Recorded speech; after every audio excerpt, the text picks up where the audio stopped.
Hello बच्चों, let's read the question and the question say that assertion is given that is the replication and transcription occur in the nucleus but the translation takes place in the cytoplasm, and in reason what is given that is the mRNA is transferred from the nucleus into the cytoplasm where ribosomes and amino acid are available for the protein synthesis।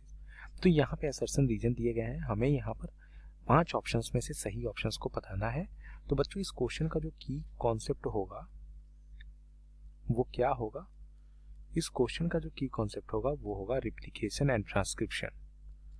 Replication and transcription. तो बच्चों ये जो replication और transcription है, हम अगर बात करते हैं स्टेटमेंट के पॉइंट ऑफ व्यू से, तो क्या यहाँ पे देखते हैं बेसिकली अगर हम यूकैरियोट्स के बारे में बात करें, यूकैरियोट्स के बारे में, तो रिप्लिकेशन और ट्रांसक्रिप्शन जो प्रोसेस होता है ये आपको कहाँ पे देखने को मिलता है?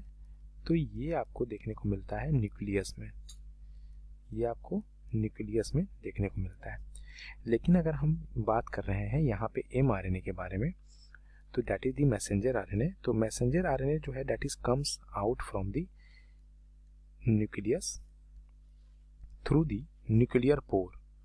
न्यूक्लियर पोर जो है उसके थ्रू ये जो है न्यूक्लियस से ये बाहर आता है बेसिकली, और साइटोप्लाज्म में यहाँ पे आपको ट्रांसलेशन जो प्रोसेस है जो कि प्रोटीन सिंथेसिस के लिए रिस्पॉन्सिबल होता है वो प्रेजेंट होता है, ऑकर्स होता है। और यहाँ पर क्या होता है, यहाँ पर जो राइबोसोम्स होते हैं, तो राइबोसोम्स और एमिनो एसिड जो होते हैं वो प्रेजेंट होते हैं।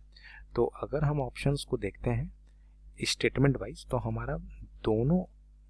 हमारा जो यहाँ पे assertion और रीजन है वो ट्रू है, and reason is correct explanation for the assertion। So correct answer is option A. This is the final answer to the question. Hope you understood it well. Best of luck.